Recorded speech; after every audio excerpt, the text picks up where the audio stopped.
Hey there, Fugel fam. This is Kevin Fugel fam coming at you from inside the office.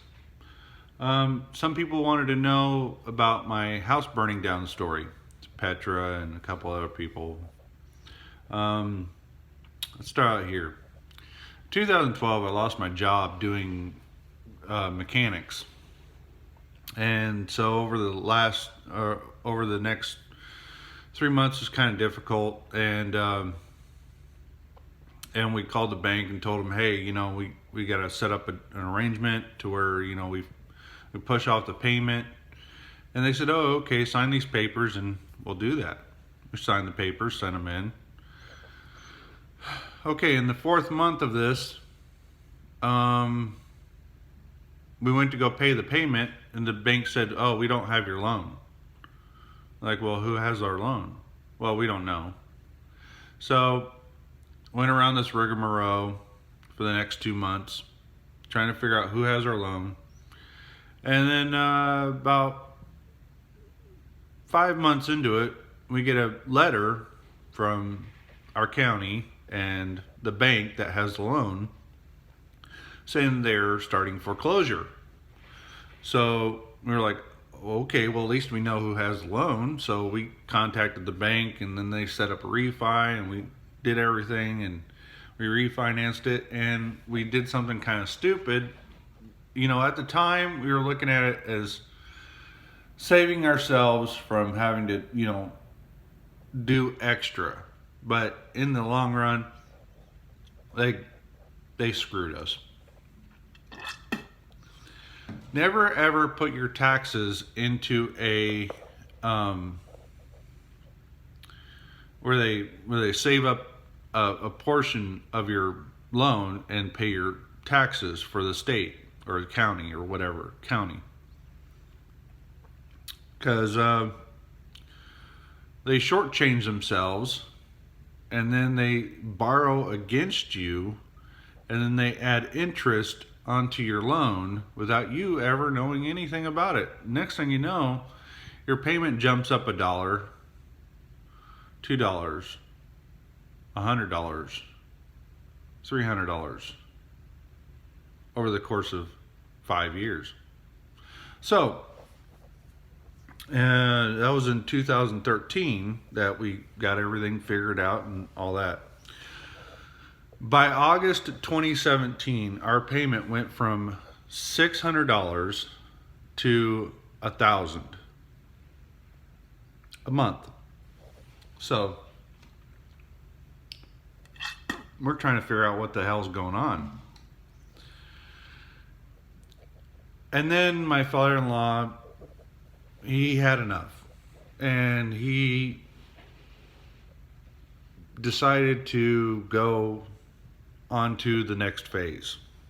You get my drift. And so hospice and all that came in, and my mother-in-law called our house at 10 o'clock at night, and she freaking out. She said she can't do it. She can't deal with this. She needs our help. So on a Thursday night, we packed up everything and we left our house. And we talked to Dad about it, and we went over everything, game planning it out. And we all agreed to, since the bank screwed us so bad, we try to short sell it or do a deed in lieu. Well, every time we called them to do a deed in lieu for the house, they acted like that didn't exist. By the way, this is M&T Bank out of Chicago. And they were managing the loan for Lakeshore Finance in Chicago. So this the situation, we were trying to do our best. We got a realtor. We did everything that they wanted us to do. My father-in-law ended up passing away just a matter of a week or 2 weeks. And so we moved everything into the house. This is it. Cleaned out the other house. This is it. We're done. It's either going back to the bank or it's going to get sold. We're done. And then they kept dicking around with us until from 2017 to 2019. They'd send us notes and letters and you know, that they file foreclosure, and we're like, good, file foreclosure. So, here, where do I sign? And then they'd cancel the foreclosure. And then they'd file the foreclosure again, and then they'd cancel the foreclosure. It never got done. And then, so 2019, it was Monday, September 9th. I went to work Monday morning in Clinton, Iowa. And everything was a good day, fine day. Got up that morning on Tuesday, September 10th, and I looked at my text, and my wife texted me that the house was on fire. I was like, what the hell? And I called her up, and she said, it's gone. The house is gone. There's nothing left of the house. The county or our city tried to put it out. They had to truck water up to it. They had to, you know, they couldn't get up the driveway because it was in disrepair after so much time of everybody being gone from it. This driveway was a pain in the ass. I mean, you're talking a 4-foot rut down the middle of it at any given moment. So it was a lot of tractor work on my time. I probably spent, thousands of hours on that tractor doing the driveway over the course of 16 years. So I think it was 14 years. Anyway, so yeah, house is on fire. It's gone. I'm like, okay, what? Just trying to make sense here. So I'm going about my business. I'm like, okay, whatever. All right, it is what it is. It's done and over with.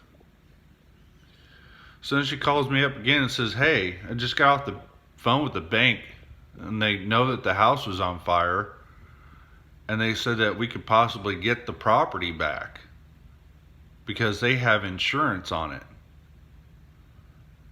What? Cool. All right. Fine. So they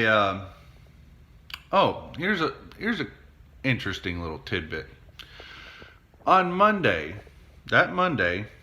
our realtor was walking up the appraiser from the bank on the property.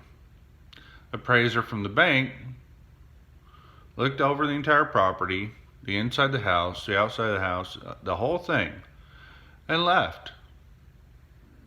I'm just going to let that sink in for a minute. So, the fire department does their investigation. They, we're like, how does a house just catch on fire at 11 o'clock at night? Who, what, how? Considering, as a prepper, I was very careful about putting non-combustibles around the property. Unattended. Or combustibles, not non-combustibles, combustibles. And that includes shrubs, split wood, things like that around. You normally would stack your wood up against the house, and then you'd use it. Well, I had a stack of wood against the house. I cleared it all out, put it in the middle of the yard, and burnt it. Because I'm not coming back. So, yard was maintained. The property was maintained. There's nothing there to catch fire. How does it happen? Fire department, it's like, yeah, you're free and clear. Who cares? And then so that's September 11th. I get another phone call. Mind you, I was finishing up this job. The job was getting done. So I was finishing up the job, and I get a phone call from my mom, or text, saying that they're on their way to Omaha. I'm like, what are you doing? Oh, we're getting a new heart. Yeah. My mom got a new heart.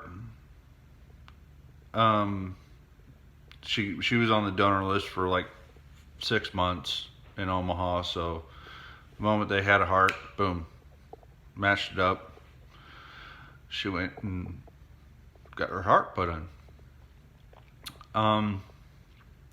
Mind you, my birthday, I'm not going to say it, but it's after September 11th. So, yeah. I always have really good birthdays. It's really fun. We go out to the bar and relax a lot. So, yeah. It's a fun day. Yeah, that day after. So, my mom got a new heart on my birthday. So, when I say this is, and the house. House is completely gone, trashed, done. The bank sent people up there to secure the property. Yeah, there's we'd see a truck in the yard, and we'd drive up to it and be like, "What are you doing here? What are you doing?" They're like, "Oh, I'm here to secure the property." I was like, "There's nothing to secure. The bank burnt it down." Right? So, yeah. Kind of sucks. But, on to my next part of the story. So, the bank just totally just keeps pushing us off. We signed paperwork. They did this with buyers. That buyer would sign paperwork, they'd send it in, and then they lost it. Or, you need to fill out this form first. Or, you need to fill out this form next. Oh, we lost the previous forms. Fill this one. Oh, you're a week behind on your paperwork. The dates are a week behind, so we need to match it up to today's date. It's just constant bullshit. So they did the same thing to us on the property. Oh, well, we need to have an estimate of what the property is worth and what the payout for this insurance is. And, you might have to pay a little bit, or you might just get it free and clear. Maybe we'll even cut you a check and give you the property back. I'm like, yeah, that ain't happening. That ain't never going to happen. So they pushed it off all the way to